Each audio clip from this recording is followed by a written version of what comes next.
the post-Trump America. And what happens to Republicans after Trump? I talked to Gary Dietrich about it. I've talked about it a lot on this show and other places, about how we're starting to see the unraveling in very small ways of Republicans, because we have a political system that is obviously based on ambition. And there are a lot of people in the House and Senate who have ambitions beyond the Trump administration. And that's why you see people start peeling away, saying things more publicly than they may have in the past, criticizing people within the administration, criticizing policies of the administration, maybe not overtly and loudly and making big stinks about it, but enough that they wouldn't have done it maybe a year ago or 5 years ago. Now you're starting to see it. What do you think, and I'm paraphrasing one of your Substack subscribers or readers, what happens to the Republicans after Trump, and who wins that Game of Thrones? Yeah, I mean, Trump is the front man for a transnational criminal network, and he's more important in that position than he actually is as the president of the United States. This is why you frequently see him doing things like falling asleep, during meetings. Being the president is a role to play. It doesn't actually mean anything to him. Being the head of a kleptocratic endeavor is, something that has value to him. And so it's important to make those two things distinct. There's this mafia kleptocratic network that includes power players abroad, in particular Netanyahu, Putin, MBS, all of these people who, Kushner and Witkoff and other are making these deals with behind the scenes. And that network existed before Trump became president either time, and will continue to exist without him. Then there's the cult of MAGA, which is, completely devoted to Trump and has not been able to replicate that devotion with any other Republican. They tried with Vance, they tried with Haley, they tried with, what's his name? There you go. DeSantis, it never worked out. Nobody could have that kind of appeal. They lack the charisma. And so I think that in that sense, because Trump took the Republican Party along with him on the ride during his rise, it will fall apart. Whether that matters is another thing altogether, because the goal of this is not merely to rule the US like a autocracy, but to be a transnational kleptocracy with things like digital currency and a complete lack of national security and the loss of, a lot of things that establish us as a nation state. And so it's tough to tell, but I just don't think any of the traditional modes like elections and so forth are going to be what determines the American future. Yeah, it's interesting. I mean, first of all, I have only lived in this time. So, and as much of a student of history as I am, I don't really recall anything like that, where it's not just about changing the person in charge, that the election is based on so much else. Is there precedent for that? I mean, there's precedent for it in other countries. I mean in our history.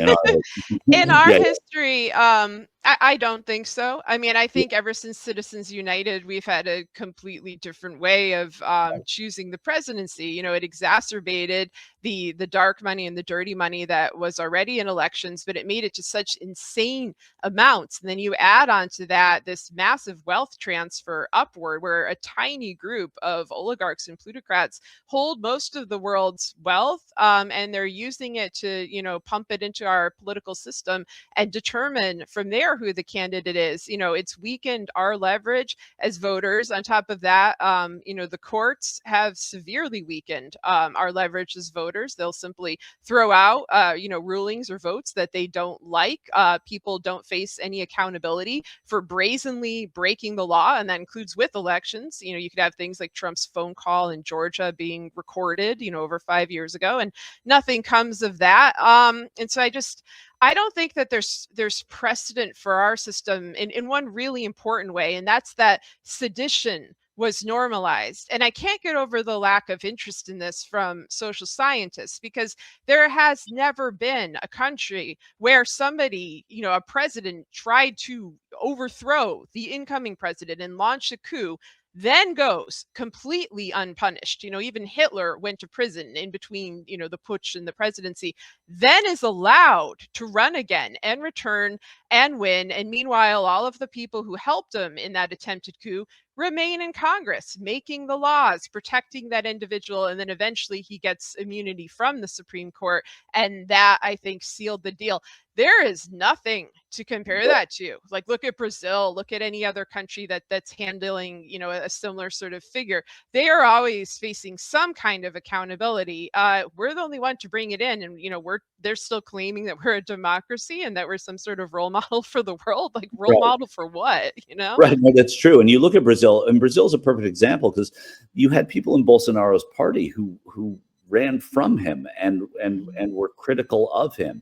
And listening and going as you were talking, I was thinking about, if Trump is a lame duck and Trump can't stand for election, Trump is out of politics, he'll still have this disproportionate power of a former president over his party and so many of the people that are involved, because he holds this power, the power of the kleptocrat, the power of all these relationships that he has sort of cultivated, and how strong they are and how important they are and how debilitating they could be to whoever his successor is, especially from within his own party, right? And so it's a dynamic that is really odd to be living through right now. Yeah, I mean, the closest thing I can think of is the dissolution of the Soviet Union and the 1990s oligarch wars that followed, although that was less sort of pre-planned. This is something where, Trump is attempting to emulate that. He wants to tank the economy. He wants to strip America down and sell it for parts. He wants to mine our resources and sell them to foreign powers. And, and this is what happened, in the former Soviet Union to a lot of those republics, particularly those that stayed authoritarian states, and did not become democracies. And so I think the unusual nature of this situation is that not just Trump, but a lot of our top officials are trying to destroy this country from within for their financial gain and for the financial gain of their plutocratic friends and for foreign enemies abroad. Often if you have a fascist or autocratic leader, the goal is to embody the state, it's to expand the state, it's to become an imperial power. We certainly have elements of that. They keep claiming they keep claiming they're ending wars, but they're really, attempting to start wars with Venezuela. They flirted with a war with Iran. They're helping continue, genocide in Gaza. They're continuing Putin's invasion of Ukraine. There's so many examples of, pulling the U.S. into these violent endeavors, but it's not even for the good in any way of the US. It's certainly not making us safer. It's not making us wealthier, although I don't think that that's even an adequate motive for these things. It's only for the good of this little tiny network, this little tiny mafia network. And so our welfare is completely incidental. And in the past, presidents at least would keep up a pretense of caring about the country because they knew that there were elections. They had to at least pretend to care so that they wouldn't get voted out of office or punished by other people within their political party. This group has no such fear of that, in part because the Democrats have shown to just be enablers, and because the rest of the party, the Republican Party, is so brazenly criminal, and they rewrite the laws until they are considered to be no longer breaking them, at least in their own minds. It's certainly fascinating. To that end, to go back to the thesis of our conversation, what kind of Republican can be a nominee? We're way ahead of the game, but we're immersed in this conversation and all these things that you bring up. How do you navigate around that, or do you navigate into it? I agree with you completely about the MAGA voter, having spent a ton of time on the road with them and talking to them, but that there's an element, and I've said it, I think, in this space before and other places too, is that I feel like they're a Tiger Woods golf fan, right? If they'll watch the golf tournament if Tiger is golfing, but they have zero interest in the golf game if Tiger doesn't happen to be at that tournament. It's shown in TV ratings, it's shown in golf channel polls and those sorts of things. I'm not a golfer or a golf fan at all, but I will watch if Tiger Woods is there. There was a time certainly that I would. what about that? And how does a Republican, just let whoever it is, whether it's Marco Rubio or whether it's a governor, how does somebody navigate that? Yeah, I mean, it's an interesting question because it's a matter of charisma. And while I think Trump is a horrible and toxic force, he's charismatic. He's extremely adept at propaganda. He has decades of skill in this regard. He's very difficult to contend with. A lot of people underestimated him. They thought he was unintelligent. I actually think he's very smart at this kind of thing, and it's a hard mold to fill. And the individuals who attempted to be like little mini Trumps, the DeSantis's or Josh Hawley or whoever, they failed because they can't pull that off. They have kind of like a weakness at their core that I think people pick up on. And so I see a variety of groups kind of trying to fill that mold. One of the more interesting ones, and I don't quite know where it's going, is someone like Tucker Carlson, who until recently, was very, very pro-Trump, and suddenly, due to allegedly the Epstein files and also the genocide in Gaza, has turned anti-Trump and is, critical of MAGA, bringing a lot of Trump's criminality to the fore. That would be a wise move, I think, if you're trying to fit into that, that mold, that empty space, and maybe bring some of the disillusioned members of MAGA along with you. I think, Marjorie Taylor Greene is someone who is doing the same thing, although I kind of think her, stepping down from Congress, I think that's sincere. She may just want to, do other things. I expect her to write a book and monetize it and all that, but I think she was genuinely disturbed, by her findings. Sorry, I'm just looking at some notes on the side. And so, there's that. And then there's also the kind of like never Trump GOP that started out as a opposition to Trump. That hasn't really gone anywhere. If anything, that has merged with the Democratic Party. It's pulled the Democratic Party to the right. And so I don't expect any figures to emerge from there. I think we'll either just have kind of a weak front man backed up by the traditional Trump network, or we're going to have somebody who, comes out boldly as anti-MAGA, but may have terrible ideas of their own. And that would be, Right. someone like Tucker Carlson. So Yeah. Well, and that's true. And to the charismatic end in this era, and of course, I should mention that my picture appears to be frozen, but it's still me live, and I wish it had frozen. Well, that's not terrible. But the notion is that you don't get charismatic candidates all the time. You don't always have Kennedys and Reagans and Clintons and Obamas and Trumps. You have your Bushes and Carters and Fords and that sort of thing interspersed among them. But in this era, which I'm sure people in 1960 said as television was looming and important, but in this era, it seems like charisma takes on a different tone. And it would be very difficult for a Republican now to capture their base without being more Trumpy or without being somebody like Tucker Carlson. And so I hear what you're saying, and I think it holds a lot of water, at least for me.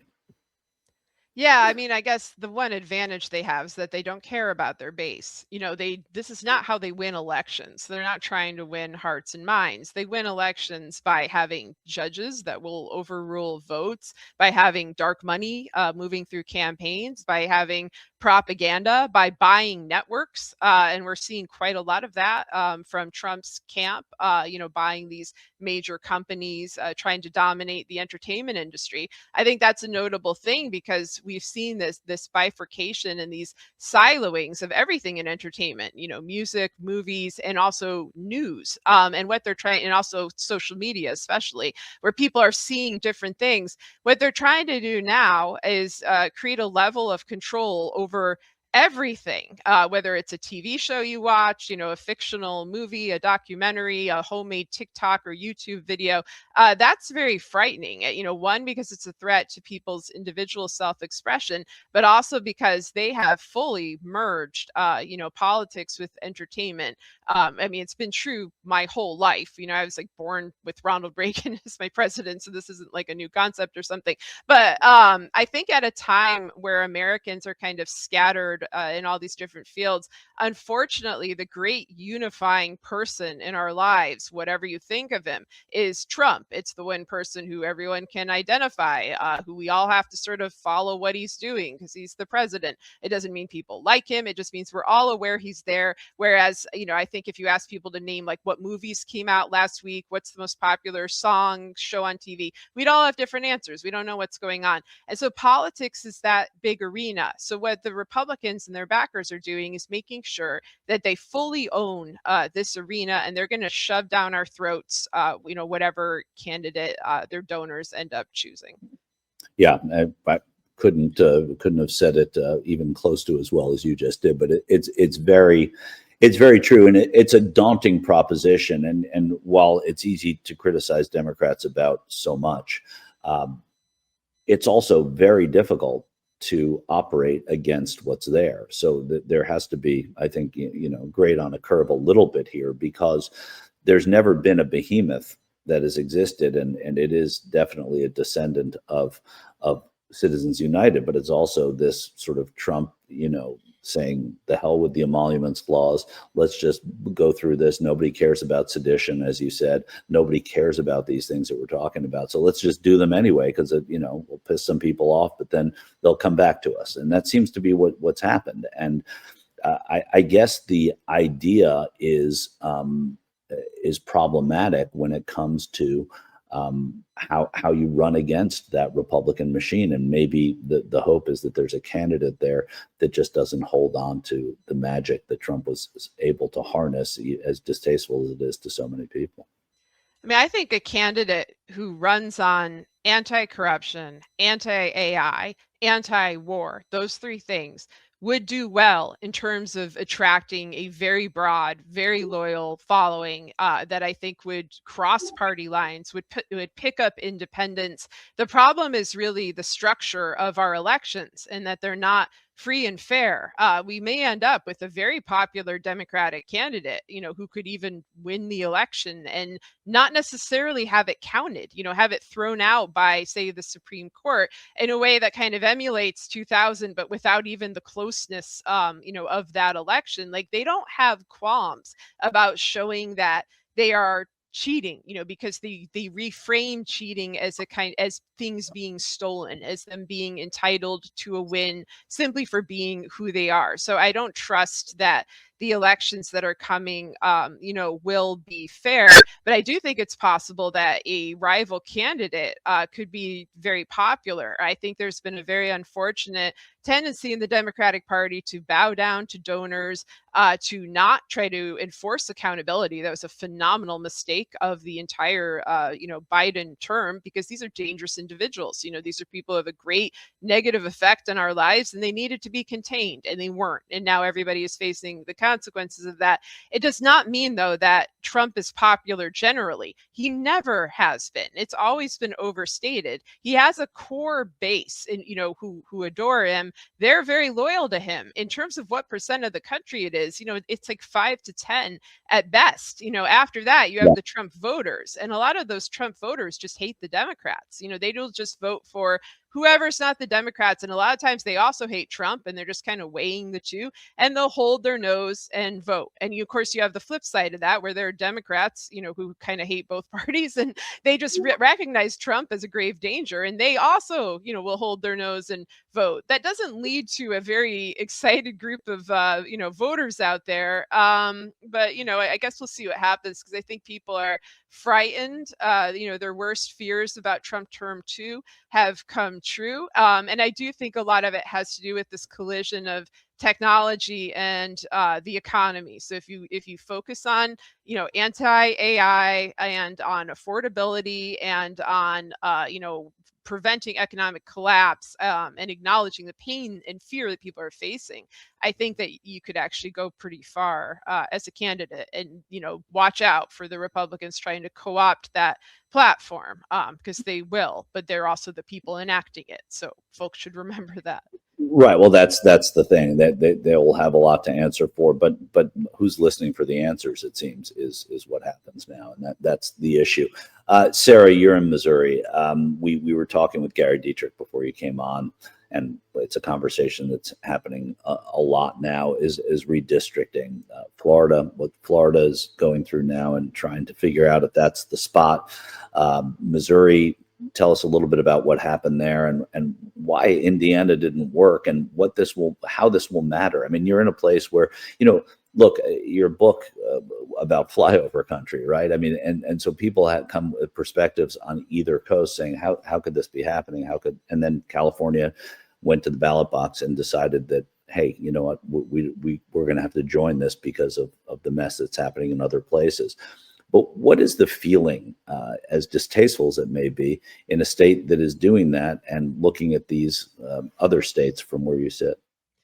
Yeah, I mean, Missouri has often been where the worst political operatives test out their methods. For example, before Citizens United, all the way back in 2006, we already had so much dark money, so much dirty money, that, it was acknowledged by social scientists as basically quid pro quo corruption. That was how our state was already functioning. And then you pass Citizens United, and it just, exacerbates that whole situation. The same is kind of true of propagandists and fringe movements. The Tea Party emerged from here in part. Rush Limbaugh emerged from here. So you can kind of see the beginning of things. As for redistricting, that's been going on everywhere. We're kind of a latecomer in a way to that game. But, when I moved here over 20 years ago, we were a state that was a real mix, and I had a Democratic senator, Democratic governor, and a legislature that was a mix of Democrats and Republicans. And we were considered the quintessential purple state, the quintessential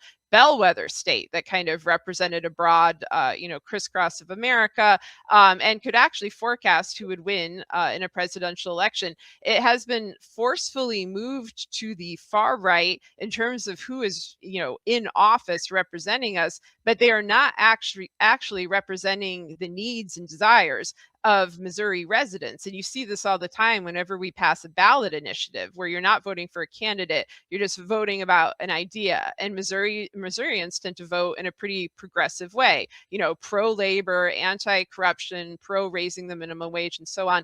The Republicans that are in office just shrug and say, who cares? Like, your opinion doesn't matter, your vote doesn't matter. That is something where, again, I think we're the bellwether more than even bothering with redistricting. They're like, let's just throw out the will of the people out. Like, let's just do it right to their faces. Because, like, what are they going to do? They can't really, vote us out. There's too many at this point. They're too entrenched. The time to act on this was really over a decade ago. And it's a frustrating thing. And I think it's why people turn more to local politics, community initiatives, things like that, where they could see themselves making a concrete difference. And I want to emphasize that, because a lot of people think, all hope is lost. And it might be for now on a sort of electoral level in terms of political power, but that's not the only source of citizen power. Citizens can find their power elsewhere, by organizing with people in their area and other states, and so forth, in a way that is, less directly immersed in the electoral system. Yeah, as Julian Bond always said, don't agonize, organize, and there's some truth to that. You can't only do either, but yeah, it's important. I'm looking though at this redistricting, and it's fascinating what you say about Missouri, because as you were speaking, the political nerd in me was thinking back at the last Democrats I can remember out of Missouri who were, senators especially. It was Mel Carnahan, who then died, and his wife, and Gene Carnahan took over. And then, a lot of Missouri was defined politically at that time by John Ashcroft, and who went on to a higher role as Attorney General. And he lost against a dead man first. He lost to a dead man. He was that unpopular. He lost an election to a dead man. So, he lost to the late Mel Carnahan, yeah. and then Gene Carnahan took the seat. And what that's what I was getting at. It's like, where did that, like, how did, in a state where a wildly conservative man lose to a dead man, how did it seem, and in my head, turn from there to being this unbelievably conservative place nationally.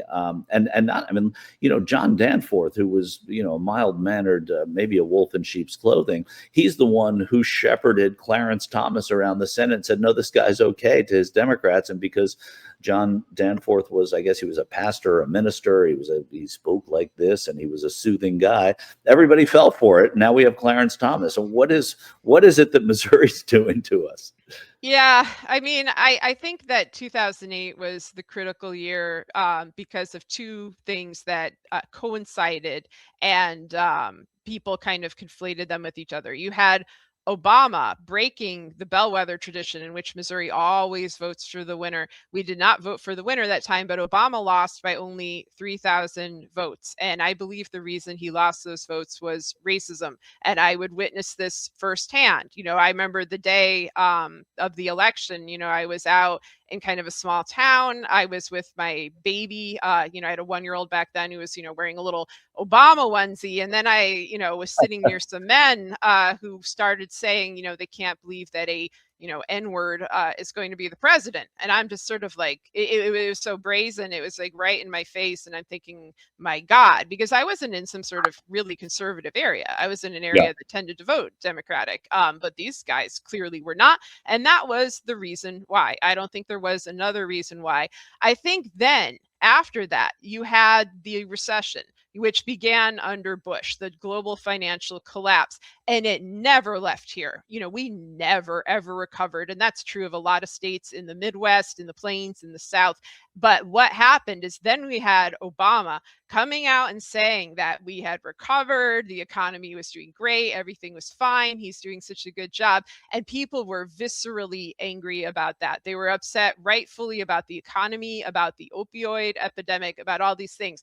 But then you have, you know, the Tea Party and all these, you know, right-wing propagandists conflating this with racism, you know, encouraging racism, encouraging anti-Blackness, you know, stoking this feeling among people who were already angry and who were already vulnerable. And I think then you get Ferguson in, you know, in 2014, where all of this collides and, you know, it coincides with social media. There's a lot of exploitation of the pain of that situation, the grief of it. And we became a hotbed for really vicious politics. And we remained so for a while. I think that is just the national way. But I remember when Trump was running, I kept saying, you know, he could win. You know, this is back in 2015. I was like, he could definitely win. And other people in Missouri were like, yeah, he could definitely win. And it didn't matter if they wanted him to or not. We just could all see it coming. When we would tell folks outside our state, they thought we were nuts. You know, they thought he was a joke because people were treating him like a joke. And I saw him as a dangerous threat. And it was in part because the pain of this state was so great, and Trump knew how to move on it like a vulture. You know, he could just prey on it and eat it up and get people to follow along. People who in other situations, you know, might have done something different, might have done, you know, a good thing or made a better choice. But people were hurting, and he knew how to use that, and he did. It's an amazing thing. And this is why when you hear about a state like Missouri, and Sarah's book, I don't remember the year, but I probably read it in 2020. I read it during the pandemic. So it's called The View from Flyover Country. It's why you should not just fly over. Once in a while, you should connect, because so much of what we learn about American politics happens, you know, between the bookends, and I think that's important. But there have been other books, and there's one coming next year. Sarah, is that right? There's one that just came out, The Last American Road Trip, and okay, that's an outdated site. I need what to is? I'm update not that on a banner. site. I'm not on a site. I'm not on a site. Okay. Yeah, Last American Road Trip came out in April of this year, and the paperback will come out in April of 2026. So keep an eye out for that. Maybe that's what I saw, that there's a Yeah. release of the paperback, but it's called The Last American Road Trip. Yeah. Look it up. I thoroughly enjoyed reading that book. I'm not just saying because you're here. I already read it. I'm not saying I'm about to read it, which is what I would say if I wasn't sincere. But also thanks for remembering my Al Jazeera America interview with you way back when. But again, Sarah Kendzior, you have a Substack. People can see it there. I'll look forward to hosting again on a Monday when you're on the show and we can have a chat just like this. Yeah, sounds good. Thank you. Thanks for being here, Sarah. Hi, it's Mark, and I thought that was great. Hit the notification bell. You'll know whenever there's a new video being dropped, and please subscribe to our channel to help us save the universe.